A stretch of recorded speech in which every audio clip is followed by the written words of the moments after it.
Beyond the market, the roads skirted the slums.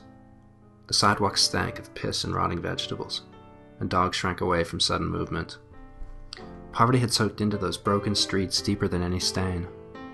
It was a malady that blighted the soul of the city, so that even the ground and the bricks of the buildings were poisoned. Wrinkled young men in tattered clothing held up blackened hands beneath empty, vacant eyes. The souls had fled long ago, but their bodies plodded along in a mechanical struggle for material existence. The force of the souls being torn from their bodies had scarred their eyes and left them lifeless. The children were equally ragged, but the light was still in their eyes and their smiles. A part of them still existed, separate from the life of the street. A part which didn't understand that we are only what we are able to be. They hadn't been crushed, the dreams hadn't yet been torn from them, but they would be. Something about the mundane decay of those sad streets tugged at me in a way that guidebook highlights had not. They spoke of how time heals everything except wounds. Central America was the story not of a place that had lost its memory, but of a place that has lost forgetting. The awkward footsteps of my apprehension carried me beyond the slums to the narrow colonial district of San Felipe, where the old stone buildings seemed to lean on each other for support. I found an empty bench in the plaza, under a spindly tree. The other benches were occupied by old men in tattered blazers and threadbare pants. They sat in pairs and talked about the glorious past in low, mumbling voices.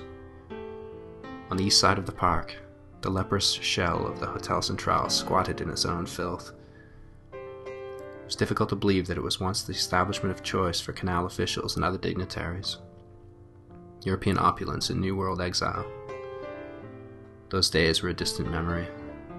Chandeliers hung broken and gap-toothed, and shirtless vagabonds leaned from its ornate wrought iron balconies, smoking cigarettes and spitting in long, dangling strings.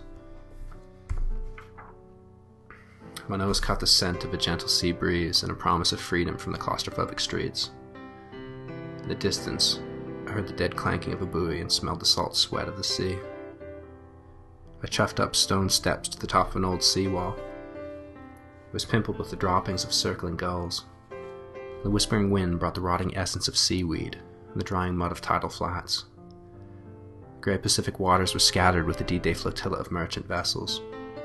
Their abstract metal shells seemed bereft of humanity, and I found it difficult to imagine the people on board. The smells of land after weeks at sea, hopeful dreams of shore leave in a city with a surfeit of everything you crave. At the far side of the breakwall, I stopped to look out across the broad bay of Panama, to where the city's other peninsula, Punta Paitia, crooks its finger into the sea. The skyscrapers of the banking district were separated from San Felipe by a gulf much greater than water, and they lived with two very different concepts of time.